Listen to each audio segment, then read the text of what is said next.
Hello, Internet, and welcome back to the Story Nook. And today I'm going to be reading some stories from workers.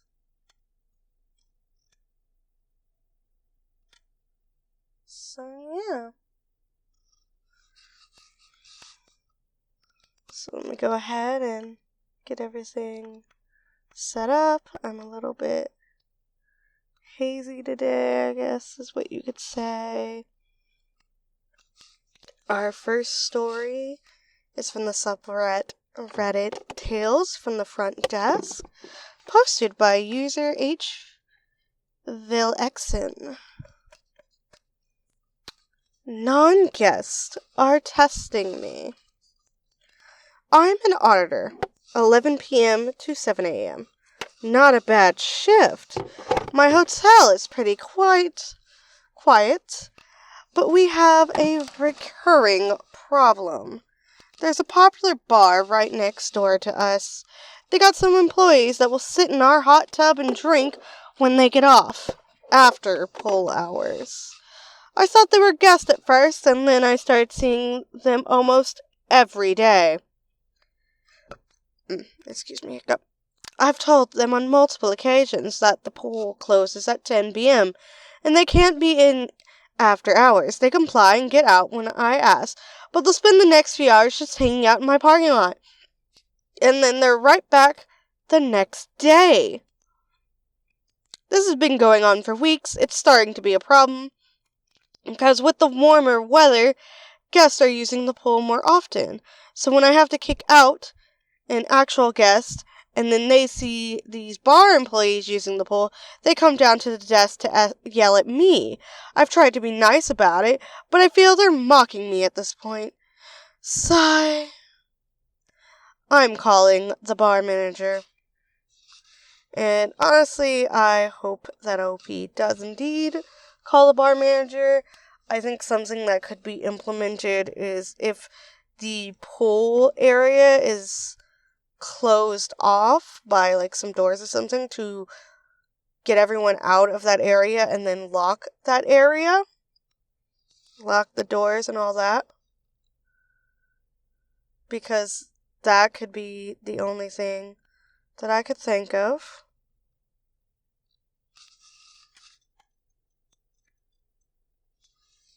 But yeah. And now let's go ahead and go on to our next story. Posted from Tales from Tech Support by user Dave999Dave. The defined process while packing for the move. My wife and I will be moving at some point in the next year or two. Currently, we're packing up some stuff in plastic bins. To make the move easier, I've elected to label the bins and then keep a list as to what the label means. Bin 1 equals children's toys, for example. So for labels, I was just using duct tape on the side and top of the bin, then marking it with a magic marker. After some thought, I figured we couldn't possibly get past 1,000 bins, but we might get past 100. So for the first bin, I wrote 1001, and then went on from there. Makes perfect sense. It means I'm planning ahead, right? That leads to the following conversation with my wife. Wife, hon, why does this label say 007 instead of just 7? Is this a James Bond joke or something? Me.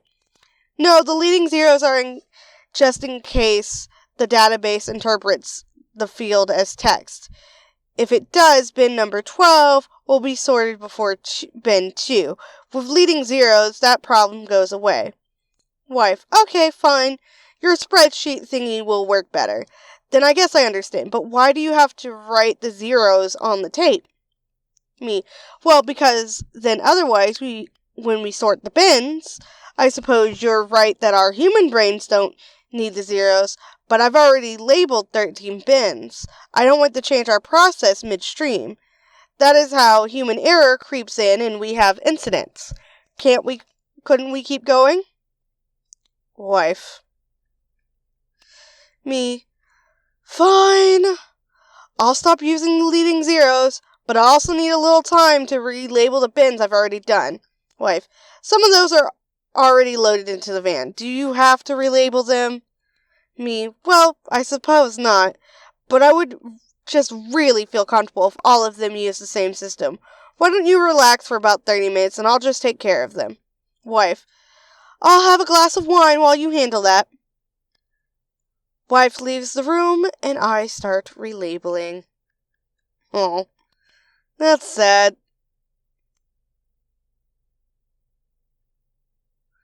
That, OP has to relabel all that he's already done.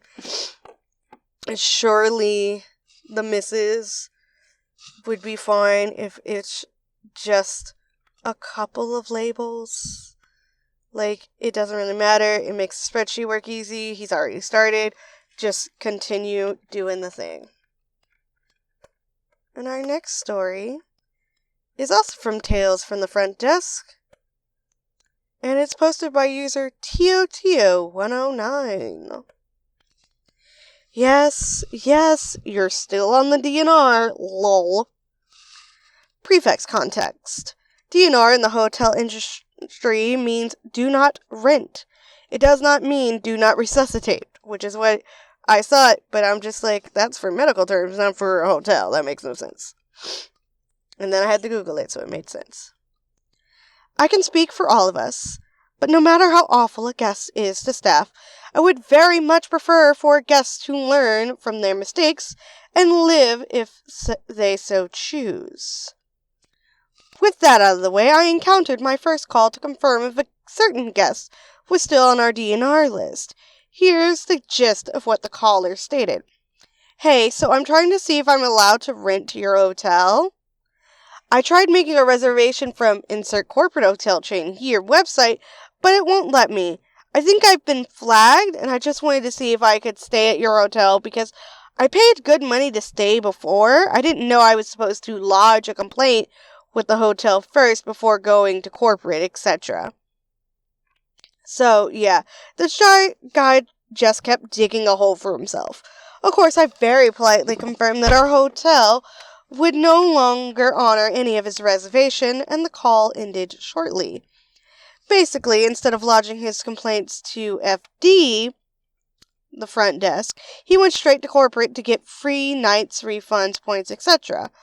The hotel staff should already be aware of hotel issues, but if there's something specific, please let the front desk know as soon as you can. Chances are that it's an issue that we can resolve right away. Also, we don't want the same issue to happen to a future guest, so you're doing us a favor by letting us know of any issues with the hotel. Also, this guy has been, by his own words, flagged by corporate, which leads me to believe that our hotel was not the only hotel he has complained about, but that means he's not allowed to book with any of our hotels in our chain. The corporate website has prevented him from booking reservation, which in this scenario is in fact an issue to take with corporate, lol. Good luck with that, I guess. So I personally just find that amusing, because, if corporate's the one who flagged and banned you, then you most likely are not going to be allowed back in. My brain is on a chugging chug right now, and I apologize for it. So we're just going to continue forward. Our next one is from Tales from Your Server, posted by user Leica Hero. Or it could be Leica. I might be mispronouncing, and I apologize. Swiped the wrong table, didn't get the tip. Tonight I did something I have never done in my 6 months of serving. During a busy Saturday dinner rush, I accidentally swiped a card payment on the wrong table. I gave the table the receipt with the wrong amount on it, the amount for another table, and they didn't say anything and tipped me $8. After they had left, I realized my mistake and informed a manager. The table they had paid for was still dining. My manager cleared the payment, but said he wasn't able to apply it to the correct table because the card would need to be swiped again, and they were gone. So I didn't get the tip for that table, and the restaurant didn't get their payment. So that's sad. So essentially, because of that simple mistake, they got their food for free, and the server didn't get a tip. Which is sad, and you said you've been there for 6 months, 6 months of serving. So that's about half a year. Mistakes, I'm sure, are still bound to happen. So, yeah. Forgive me, sinuses. But we're going to continue on to our next story, which is also from Tales from Your Server, by user FastDimension 3679. Small comment from customer left me absolutely fuming. I, 23 female, am currently working part-time at a local Italian restaurant in a smaller city. I'm a full-time student, but usually work some weekends per month. I have a lot of work experience from restaurants prior to my current job. Previously, I've worked in big, fast-paced restaurants with loads of customers, so I'm very used to stressful situations. And through the years, I've learnt to cope with extremely rude customers.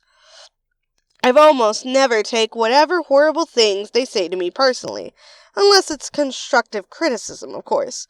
One time a customer said I deserved to die because her pizza had olives, without even telling me beforehand that she didn't like them, and I just laughed at the whole situation afterwards. However, today a small, insignificant comment from a customer threw me off entirely.